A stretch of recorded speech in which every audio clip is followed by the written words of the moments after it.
Graham said he wasn't going to do any editing.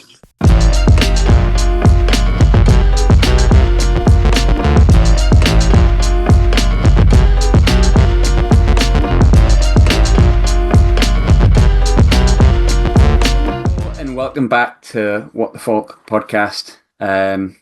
We'll do it, I guess. I don't really want to, but hopefully by the end of the half an hour, it'll be funny. I was going to get quite drunk on whiskey because I know some of you like when I drink whiskey and like it's not been a good result because it ends up being quite funny. But I don't really think it's worth wasting the whiskey, to be honest, on that. I haven't cheered up. I've been to see some music to try and cheer myself up. It's not cheered us up, so I'll just tell you who's with us and we'll try and get to the end of this and be happy by the end of it, and hopefully it'll be therapeutic for some years, if not all years. If it's not, sorry, nothing much I can do about it. Blame it on Sunderland.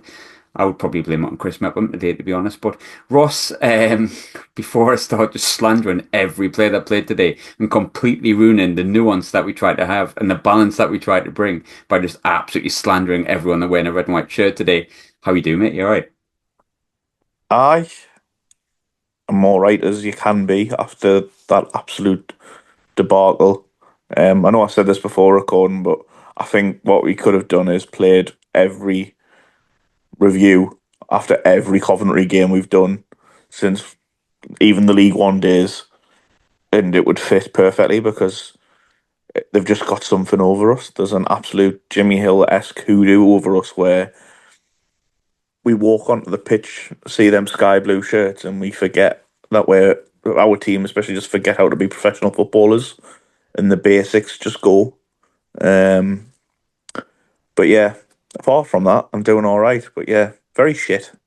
It's not even the ground you can blame on it because they've been homeless for the best part of like 5 of the last 10 years. They've been in like Northampton, they've been in Birmingham. So you can't even be like, oh, I hate going to their stadium, the CBS, whatever it's called these days, Rico Arena. Looks like Lego. You can't even do that because it's like they've been all over the shop for the past few years. It's just them as a team. But Sophie, I imagine you're not much better. But look, you're the positive one. You're the one that kind of keeps my spirits up the past few weeks when I've been slightly in the back of my head worrying about this horrible run of crappy performances. So cheer us up, no pressure. How are you doing? You all right? I'm depressed. No, I'm joking. You know what? Yeah, it's not great, is it? It's like I had the radio on, I had Soccer Saturday on. Literally, I had every football medium on, and at half time, I was like, I'm so tempted to just turn it all off and run away from home. That's how depressed I was, but. Yeah, I mean, they've just got a psychological edge on us, haven't they? That's the only way I can see it. Like the whole like hoodoo thing and that kind of thing. It's just a bad day at the office, really, isn't it? Yeah. We'll get into it before I introduce, after we introduce Dave, but I do feel like, I don't know, there's an element of the form and the performances recently are beginning to worry me a little bit. We will get a bit more into it, but today was like another level of like playing particularly bad. And then you look at who we were playing. I woke up this morning and then actually was like, oh, match today, and I was like, we'll get beat. I was like, we'll get beat. Like there's no point today. I was like, there's absolutely no point because I think we'll just get beat today. And then I went into the shower just before kickoff, came out, and she went 1-0. I was like, ah. So I sort of pottering on a little bit, keeping half an eye on it. And then she went 2-0 penalty. And I was like, oh. Like, and I just felt like I felt like from minute one, I mean, of course, I was in Luxembourg again today whilst the game was on. Of course, I was in Luxembourg where I was watching it via the medium of a stream. And I just felt like I had half my eye on the match from the first minute because I knew what was going to happen. But anyway, I mean, Dave, look, we'll try and cheer ourselves up a little bit. Normally, like I say, it's Sophie, but Sophie's depressed, so it all now lies on you. How are you doing, Dave? Are you all right? It's not a good place to be in when you were waiting for the miserable pub landlord to cheer everyone up. That's copyrighted, so please leave me alone. I don't want to hear it. Listen, no, it's not a good place to be. Oh, we're just whimpering. We know what's happening. We know what's going on. Oh, we haven't got the biggest squad. We knew that before the season kicked off. We've just got to get there. We've got to make sure we got a 10-point cushion over them. But I said this a good few weeks ago. There is unfortunately too many stories which can happen between now and getting to the playoffs, and especially in the playoffs, which are not good. If Sunderland get involved in a story, we know how the story ends, and it isn't happily. If we play Cov in a playoff semi-final, it's not going to end well. If we play West Brom in a semi-final or a final, it's not going to end well. Jeez, I don't even want to think about it. And I know but you're right. Like, I'm exactly the same. Been there, done that, got the t-shirt, seen it for nearly 4 decades now. Just there's certain teams which just ruin our lives, and Cover, unfortunately, one of them. It's the spirit of Jimmy Hill. It's his massive chin. It's all the usual crap. We've heard it all before. I've got the best part of my idea is Sunderland fans letting down the tyres on Newcastle's bus. Yeah. It's the best part of my day. No, Dave, it wasn't. There was one thing that made me smile today. Adam Pearson getting kegged. Well, yeah. Like, Ross, I'll come to you really quickly. Look, it was a performance where we never really got going, and we can go over the Coventry hoodoo and how we played and how we just kind of get past them, the spirit of Jimmy Hill, all that kind of stuff. And I do think it exists. I think sometimes we talk about hoodoos. I just think sometimes you go to certain places and like if you haven't won there for a while, we haven't won a Coventry since 1985, which was before I was born. I think it does play into it. But I think Frankie said something on the stream today, and I've seen people going absolutely nuts about it. I don't know what he said, so I can't really comment. But I think it was something along the lines of, no one's seen this coming, and everyone's like, "Well, we did," and I thought, "Did we?" Because I've defended the lads a lot this season, probably the most I ever have, if I'm honest. Because we're fourth, 10 points clear of fifth, I think 12 points clear of seventh. We look kind of entrenched in the playoff spots, which I'd absolutely snap your hand off for where we were at the start of the season. But I'd be absolutely lying to you if I came on the podcast today, Ross, and said that I've got no concerns because I feel like a lot of people saw that performance coming. Plymouth at home, Watford at home, Hull at home, Preston in midweek, sort of even the win against Cardiff last weekend, and they're all home games. Weirdly enough, we were all right at Leeds for like 45 minutes, and okay, not for the second 45, but it's Leeds, and I think they are the best team in the league. Chef Wed, I think we deserve to win the game, so he probably did enough there. But there's been far too many performances since probably like late January.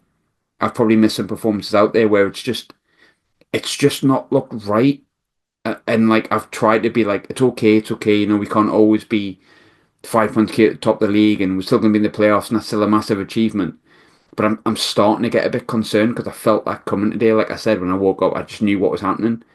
And it disappoints me that Sunderland did as Sunderland because I've tried so hard to think Sunderland weren't going to do that this season.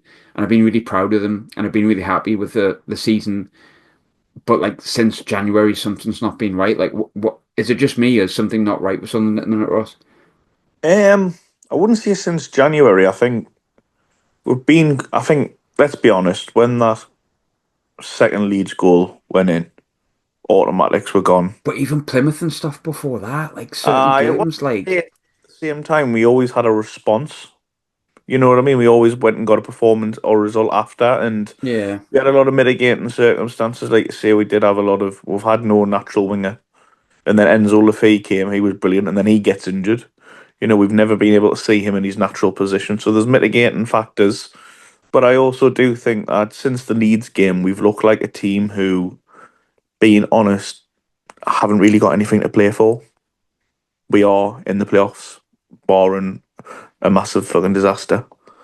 But we look like a team going through the motions and players who are, maybe, I'm not saying they're not committed, but that extra 50-50 tackle that they could make, they're not doing it now, where at the start of the season they were busting the gut and getting into these positions.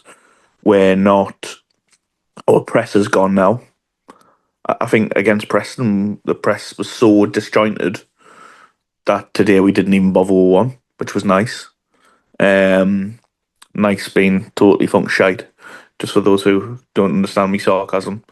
But I really just feel like, again, we're just a team going through the motions, and we this break's probably come at a perfect time for us because we need a reset, and we also need something different. And I feel that comes from the coaching staff, that comes from the players. But I just feel like every one of them today's got to be a wake up call that we can't sleepwalk in at the playoffs, and we can't just do this thing where we're going to rotate and change things every game without sometimes playing our best team. We look leggy, but we've also got a now concern at left back. Good job we brought a left back in January, which is another thing to look at. Hilda, who's been a stopgap, let's be honest, he hasn't been great, but he's a stopgap. Even he's injured. So when the stopgap's injured, what chance have we got? So that might mean a change in shape, stuff like that, something to freshen it up. But to be fair to Reggie, I asked him to change things. He did against Cardiff. I thought we were brilliant against Cardiff before a foul on Patterson. And then we went a bit pear-shaped a bit. Tuesday night was really poor, but then we turn it around and get a point, and then you think, right, show that bit of intensity that we did for the last 10, 15 minutes against Preston. But it's like I say, I don't know what it was. There was just no intensity. Coventry looked like a team who, like you say, turned up, wanted it more, had more tempo, had a higher press, had more bite, more snap in the middle of the park. Whereas we looked a bit timid today and a bit soft. And that's the first time I think this season we've been resoundingly beaten. Yeah, I think it's hard, like, because I think naturally, look, when you're talking about a match, you're reactive. Of course you are, but like, I do feel like that kind of result was coming. And I'm annoyed it came today, but it's like so typical that it would. I feel like what frustrated me the most is that I could maybe have the caveat that there was injuries and stuff there previously, but I look at the bench today and I was like, decent bench that. Like, it's not bad. Like, even Sealed being back, like, I actually quite like Sealed. And I know he's going to have a long way back to being fully match fit and stuff. But like Alexis was on the bench, Watson was on the bench. There was options there, things to change. I was baffled he made no changes at half time. I'll be Do you honest know, with you. can I add as well? To me, Alan Brown had his best game for us in ages that first half against Cardiff, and then he Hmm. hasn't really played since. And it's like, what? It's like he's give Rig a game off, and he's like, right, back to normal now. And it's just baffling me a bit. And like, yeah, there's just a few decisions like that, and like you see, the strength and depth was there, but again, I just look. Even when I looked at the team today, I thought, yeah, we'll have a go. But you could just tell from the first 5 minutes they were up for it, and they had that. I know it's very old school saying like, oh, they wanted it more, but it felt like that They just off the did. They eye did. test. It They, did. they did. Like when you're looking at, I hate when I start watching games and like the team that is against us is winning second balls or loose balls because I don't believe that's just luck. Sometimes people go, oh, every ball's landing to them. That's effort for me. It always has been. Getting your loose balls and your second balls and stuff like that for me is effort. When it happens continuously, the team's just on it and you're not, and you're not being quick enough to get to it. You're not reacting quick enough. And today, from minute one to like minute 90 plus, I felt like that was the case. Like the whole time, I felt like we just didn't do it. And I can accept tiredness. I can accept lack of form. I can accept lack of quality sometimes. And God, there's been a lot of them throughout the years with Sunderland, but I don't like lack of effort. And that frustrated me today. And I don't know if it's a mix of like low on confidence, because sometimes being low on confidence can look like being lazy or not getting to the ball and not putting enough effort in. I don't know which one it is, but they shouldn't be underconfident. They're fourth in the league, and there's not nothing to play for. You can very easily achieve the automatic promotion spots with a little bit of luck from other teams dropping points, which they did in the past couple of games, and winning your games and doing your best to get there. Like, we shouldn't be sleepwalking towards anything. And it just annoyed me a bit today because that performance looked like the sleepwalky performance that thought, oh, it's all right, we're in the playoffs. Like, aye, but when it comes to the end of the season and you get Coventry in the playoffs and they're at home first, people are not going to feel confident. Like, you've got to sometimes show up and like, look, if you lose by the odd goal, like at Leeds, you lose late on. It's a gutting. It's horrible. When you miss two penalties at Burnley, is it awful? Yeah, it's awful. And there's been moments this season which, weirdly, as good as we've been at points, that have felt me feel like lower than most, but that's because I have such belief in the team. But today just wasn't good enough for me, and a lot of it doesn't come down to quality or people being tired. Some of it today came down to not wanting it as much, and that's kind of what's rankled with me most. But Sophie, I touched before about players, in my opinion, of the team, something not quite being right at the moment, and there was a question that I came up with because that's what I do when I'm planning for these podcasts, come up with questions to ask. Um, but like I look through the team and I know in my head my own answer to this question, but in your honest opinion at the minute, and I mean over like the past say 4 or 5 games, how many players do you think are putting in performances that are like of the level that are A good enough or B as high as they were last week? And what I wrote here is like how many people do you think are performing at a 7 out of 10 level week in, week out at the moment? Because for me, there's not enough. Truthfully, not many. To be honest, I think the warning signs have been there, like you say, it has been for the last couple of weeks. You know, how often have we've started games slow and then got back into it, and then has been times this season where we have got lucky, or rather, decisions in games have gone our way. But we always start slow, and I'm going to try and turn this into a positive. That team today and the squad, I feel like needed a good hiding, and that's what happened today. They needed a good hiding because it is a warning. I think that will give them kind of the kick up the backside that they need, and probably what the manager needs tactically now to kind of rest and recover and get it right after the international break, because we're not there yet. We're not in the playoffs yet. Okay, it's looking very likely we are going to finish there, but in a league where consistency is key and momentum is key, we've got to finish strongly, and we can't go in thinking, oh, it's fine, we'll just turn up, we'll get a point on the road, that'll do.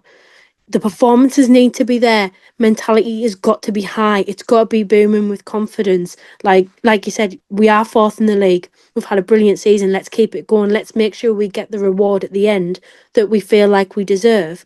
And of course, everything comes back to squad depth and all that type of thing. But there are players who, because we haven't probably got the quality in depth, it's very good saying, or, like I agree with you in terms of the bench I thought that was a good bench, but the quality doesn't align. If you're going to have someone like, I've thought that Dennis Serkins looked leggy and looked not as good as what he was at the start of the season in the past couple of weeks. Chris Rigg, again, hasn't been as good as what I thought he was at the beginning of the season, and the list goes on. There are players who need to be dropped, and but sometimes it feels like Reggie kind of shoehorns people in, if you know what I mean. Or we'll play Job is another example. I always think that Job should be scoring more goals or running in on the last man, and he's not. And it feels like he's wanting to play them because it's Job instead of saying, actually, I'm going to play Alan Brown, and switch it up. But maybe it all comes down to depth, and he doesn't feel like he's got the depth and quality to do that. I think I agree with you on that. I think the evidence has been there for a while that he doesn't fully trust some players ahead of others. I thought Riggy played well when he came on Tuesday, Wednesday against Preston. Actually, I thought it was the best performance he put in a while. But today, he just looked tired again. I can forgive Riggy to an extent because of his age and his first season. But Job doesn't look the same player that he was at the start of the season. I was ranting and raving about how good Job looked and how last season must have helped him when I was on like opposition shows. But he doesn't look the same player. He's not getting in the box like you say. I think he's only got 2 goals this season. I know he played some games up front last season, but I expect more than 2 from a midfielder that plays in his position. For me, the only player that's really performing, I wouldn't say high level, but he's playing at a good level. And I feel I'm getting a 7 out of 10 performance from him the past few weeks. Is ironically someone who's been getting a fair bit of criticism this year, as in calendar year, and it's Trey Hume. I think Trey's been really good for a number of weeks. Today, okay, not perfect, but I'm not going to make too many complaints about Trey. I think I agree with you on Sirkin. Sirkin's just not there for me at the minute. He's not there at all. But like you say, the options, Leo Yeldo, and look, I love the vibes man, but like he's just not the same quality. He's not Agiless he is, but look, he's made a Watsits, unfortunately. There's not much you can do about that. Oh man, this is not cheering me up, is it? Oh God, Dave, look, I'm going to come to you again to try and cheer me up, which is just, to be honest, I'm don't know why I'm doing that, but in January we brought in Enzo Lefay and Jaden Daniels, if you remember. One's injured, that can't be helped, Dave. There's nothing you can do about it. I think the board did really well to bring in Enzo Lefay. I think it felt to me like it felt like it was the next step in their recruitment for Sunderland. Like it was a real step up, and I was delighted with it. It came in nice and early in January. I thought it was great, and then nothing else really happened.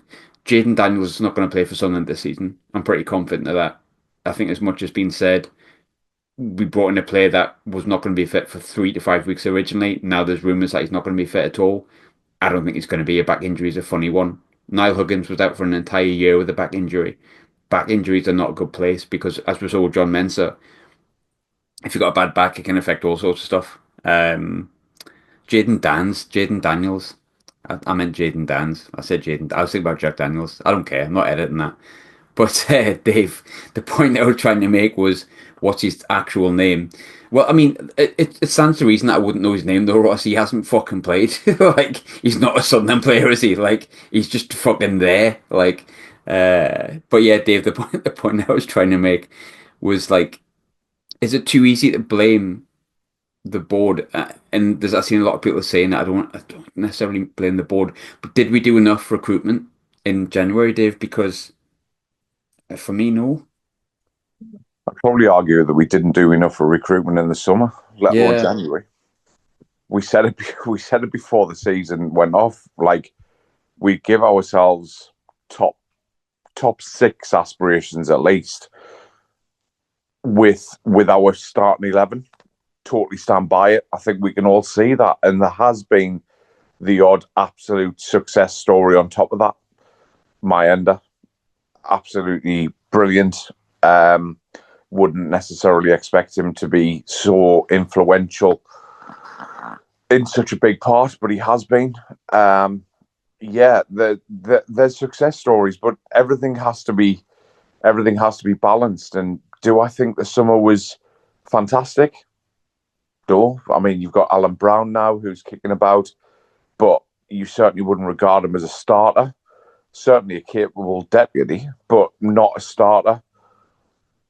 Would you say out wide?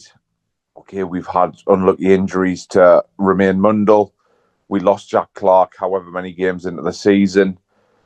I wouldn't have said Watson was maybe very low on the radar, but certainly not up there until a third of the way through the season.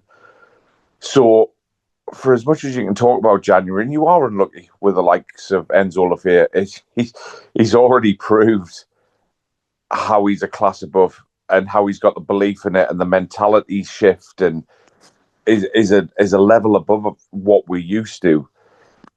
But it's not quite good enough. I'm not getting into the slagging off of certain people who make signings and stuff. But at the same time, I'm also not defending them to the hilt because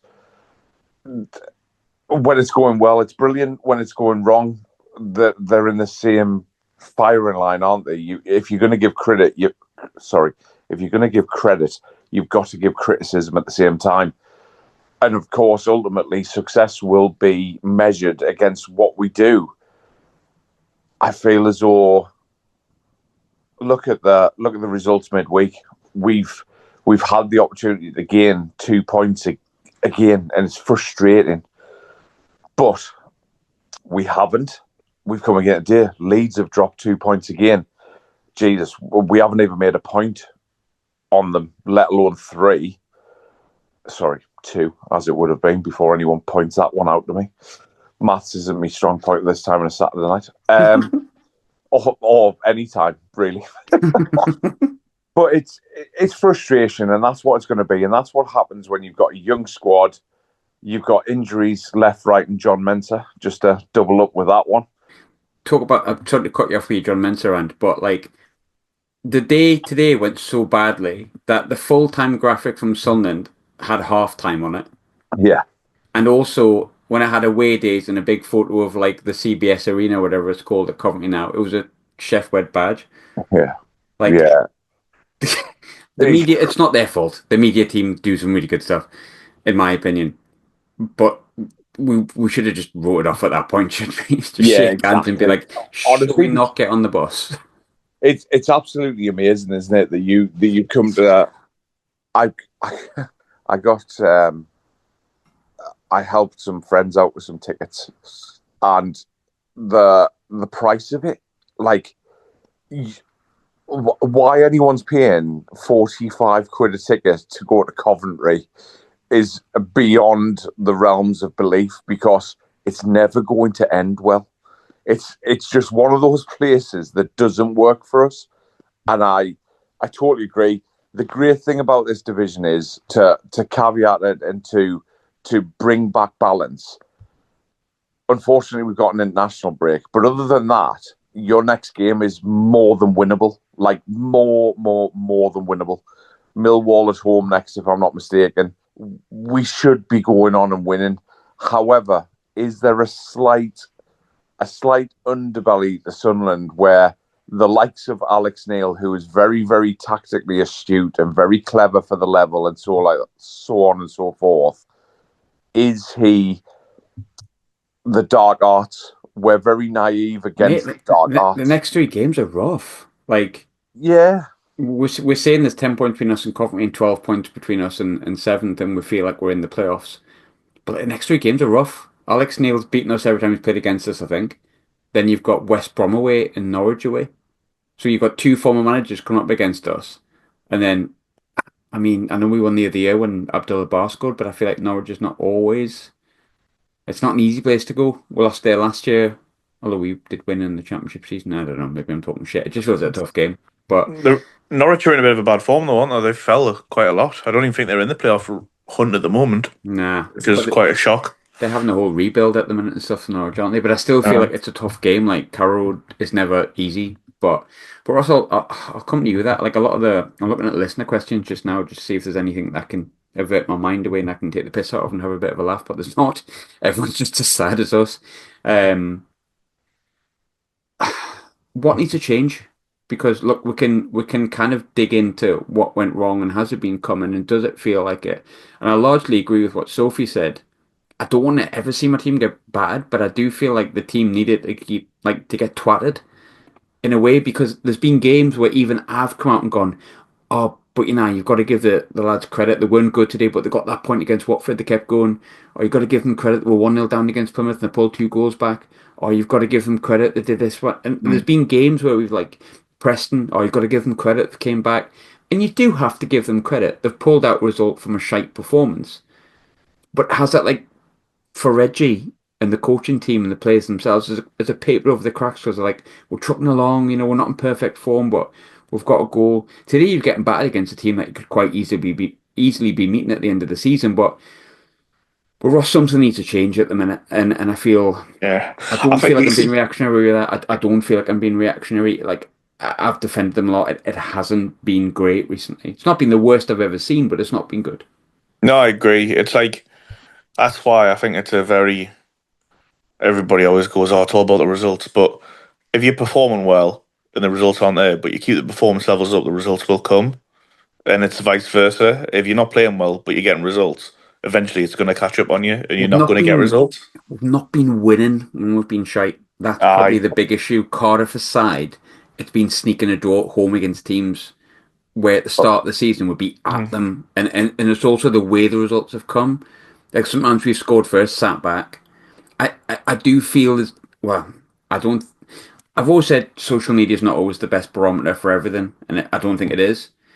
But there's some stuff that's popped up over the past few weeks of people getting really frustrated with this Reggie Lebris sitting back style. I wondered if he thought the players were too tired, so he thought he'd like rest out of possession sort of thing, and then have bursts of energy. I thought maybe he'd done that. But I still don't quite understand when I'm asking about things that need to change, why we changed from this high press that we had at the start of the season. That high press changed about Burnley at home. It's almost like we beat Burnley and he went, oh, that's how you win. Yeah, it's We've just got to get back to doing the basics. When you 1v1s, win the ball up high up the pitch, move it quicker. You know what I mean? Like, it's so basic, but they were the fundamentals that the form was based off, and that's why we did so well at the start of the season. And I feel like we're just trying to overcomplicate things that don't need overcomplicated. You know what I mean? Like, play higher up the pitch, win your tackles. Once you get the ball, instead of taking 500 touches, going backwards just to get a touch of the ball. Sometimes attack's the best form of defence, and I definitely feel like if the players we've got, the pace we've got in forward areas, as long as we're direct on the floor by winning it high, that's the perfect recipe to how we can win games comfortably. We haven't got the defenders or midfielders other than Dan Neil who can receive on the half turn, playing out from the back like a Man City style. So I feel like we've slowed it down too much. We need to have a higher tempo, higher intensity, and just win our battles with higher up the pitch and just play in the right areas.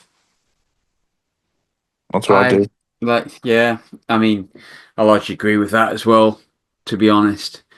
And it's not this isn't like the worst team we've ever seen, and I do think the lads outside of today for most of the season have put in a shift even when things haven't performed well. All is not lost. Come the end of the season, I don't think anyone, whether it's Coventry or not, is going to be going to the Stadium Light for a semi-final playoff and going, "Oh no, this is awful. This is terrible." Like, we're going to be up for it, and hopefully the players match that. But look, there's a couple of listeners' questions which are pretty decent. I feel bad firing this one straight away at Sophie, but it is a good question. I know the. You know what? Actually, I might take this one as well. But I'll fire it at you first, Sophie. Someone's asked, do you think Dan Neil is captain material because they don't? I mean, I think you don't have the captains that probably that other people are used to. Mm-hmm. So, when you think of the great captains, you think of your Roy Keane, you think of Patrick Vieira, you think of like Kevin Ball, and probably like Lee Catmull was probably kind of our last captain who was a bit like that, I suppose. But you don't have captains who are like that anymore. And I think that he is captain in terms of actions. Obviously, today was a bad day, and you can't make a judgment on someone as captain on a bad game because essentially we're all looking for someone to blame today. And I don't think that's the wise thing to kind of point at someone. I think he is because he understands what playing for Sunderland is. And that is the most key thing, I think, in terms of leadership, being able to kind of gather people around you and go, I know what it means to these people, so I'm going to lead through my actions. I'm going to play well. Like I said, today was a bad day, but I think he's absolutely captain material. Yeah, no, I 100% agree with that. I think there's been times, and it wasn't that long ago, where we talked about Daniel putting in captain's performances by the way that he led on the pitch. So for me, yeah, I mean, everyone's entitled to the opinion, but I'm not even going to add anything extra to it. I think Sophie summed it up perfectly. I don't think, me personally, yeah, he's the captain and he's shown numerous times. Someone else said we got bullied all over the pitch today, and then said the weak ass pussy fuckers, which okay, that's giving me a giggle to be honest. But said get Kevin Ball and Gavin McCann back in centre midfield. I get the point. Sometimes you want someone to shout and scream because they're kind of mirroring what you want. But look, Daniel wasn't great today. I really don't think he was. But I agree with what Sophie said. I think there's countless times he's shown this season that he's a captain in the way that he leads on the pitch. Absolutely. There's one question here from Brown Slices that has asked pub. I'll leave that one to Dave. Yep, he's been to the pub. There we go. Dave's answered that one. Fantastic. Ross, someone's asking if virtually securing a playoff spot and have nothing to play for screwing us. I think we've probably touched on that a little bit. Yeah, we covered that really. We're just going through the motions, didn't we? Yeah, that's what we are doing, to be honest. I think so. It's all a much of a muchness, isn't it? Everyone's feeling the same. It's like a frustration that they just wanted somebody to have a bit of bite, win the tackles, like I say. Today was the first time this season we've had our bellies tickled. And it feels like it was like we literally got bullied today. I felt a bit like that. And it's probably more the fear that we're doing this now. Whereas if this result happened at the start of the season and then the form wasn't as, you know what I mean, dodgy, it's just how I think perception is going to be massive because if we were fourth now, going on a run, where we were at the start of the season, everyone would go, "What a brilliant season! What a job Willie Bruce has done." But because we peaked so early, and we're now going through a bit of a spell again after going through another. To be fair, up until the Leeds game, we're well in the automatic promotion race, and then we've just hit a few bumps on the road. I think as much as we're frustrated and things definitely need to change, there's got to be a bit of a perception that this is still a good season with what we've got. And at the start of the season, of course, it's frustrating the way it's happened, but I do feel like we'll have enough in us to turn it around. And like you say, Lefay's back after the international break too, which is huge. I think I was going to ask if the international breaks come at a good time, and sometimes because Ashley said to me, she was like, "Oh, you're going into international break with that result," but then you'd actually just said in the group chat more or less the same time. I think it might be a good thing, and I think it might be because I just think whether it's tiredness or whatever, I think the lads need to kind of get in and regroup a little bit because something's been plodding along a little bit too much. And it's not been disastrous because of where we are on the table. And the performances haven't been the worst I've ever seen. This is not championship 16-17 season or whatever it was. But something's been off.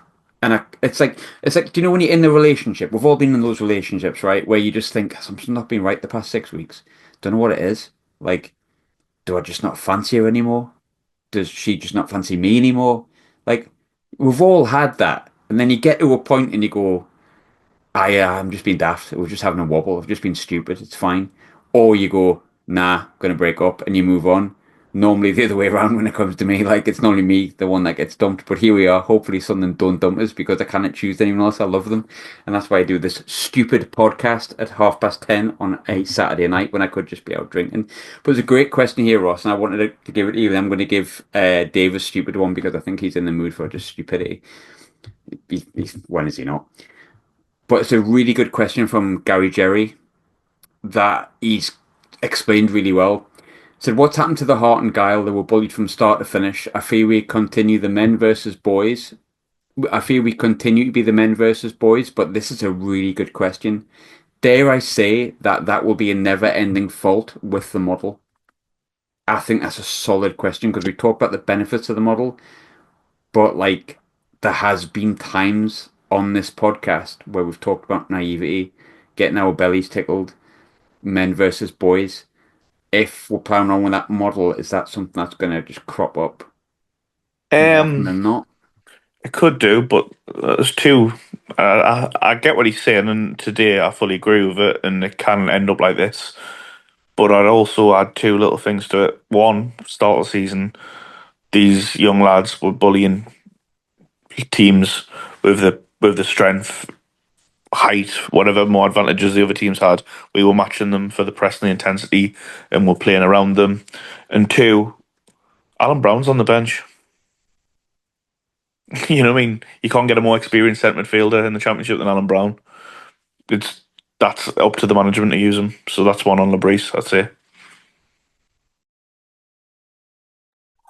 I want to keep asking how we fix this. But again, it feels like I'm in a relationship again. Look, how do we fix it? This has not been right for 6 weeks. How do we fix it? What do we do? Do you just need to be cuddled more? If our love language is wrong? I just feel like that. Dave, I'll move on. Good question from Jake, where we're going to end on this. Rich tea biscuits or malted milks? Absolutely malted milks. Yeah. What's your favourite biscuit? Oh, that's tough, but I like Biscoff spread. I'm really into it. yeah, that's fair. That is just biscuits in like a paste. I love a gold bar. A gold bar? Yeah, What's a gold bar? a gold bar. Are you joking or what? Did you say gold or gold? Gold. Gold is in like gold Always believe it. Yeah. Julio. Oh, you got the power to know you're indestructible. Always believe it. Julio. Oh. But Yeah, that one, mate. But that would be Julio, not gold. If you'd said like, Jesus was brought frankincense, myrrh, and gold, I would have understand it. If you meant like the film that they released about like a club 8 mile up the road, I thought you meant goal. Oh, I tell you what, you've had to mention there, man. Didn't it? No, What, you started it. Didn't You it? started it. No, didn't. I'm not having it. The No. next 36 hours is absolute So malted torture, man. milk. Somebody mute. Just mute it. Cut this out. We can't have this. So malted milk, Dave. Yeah, malted milk. But what is your favourite biscuit before I remove Dave from the podcast permanently? I like a custard cream or a blue ribbon. Oh, you've made it, Ross. You've instantly made us forget about them lot by going. I love a custard cream, me like. I can't even reply to him. Doing me Gates an accent like a kid like that, Annie. Fair enough. Oh, what's your favourite? A custard cream, like. Sophie, what's your favourite biscuit? Hop Knob all day long. Yeah, Hop I Knob's love a good Hop choice. Knob. I would go. You know what? I kind of think past Biscoff, but it's the spread that I like. It's not the biscuits. It's the spread. Why are you saying it like a German? Biscoff. It's Biscoff. Biscoff. It's Biscoff. Because he's trying his best not to sound like a massive Geordie. Right, how do we end this? Jesus. Right, we haven't done this for a while, but I feel like we need it. So, Dave, I'll give you the first of the three. Sum up the weekend, Sunderland weekend against Coventry in one word. Miserable. Ross? Sum it up in one word. Like, please. Now. Crap. So uncouth to swear word that. Sophie, please bring us back to the uncouth world and give me one word to describe today's result. Lackluster. See? You're so professional, Sophie, aren't you? Just a bit of class. Just a bit of class we've always needed.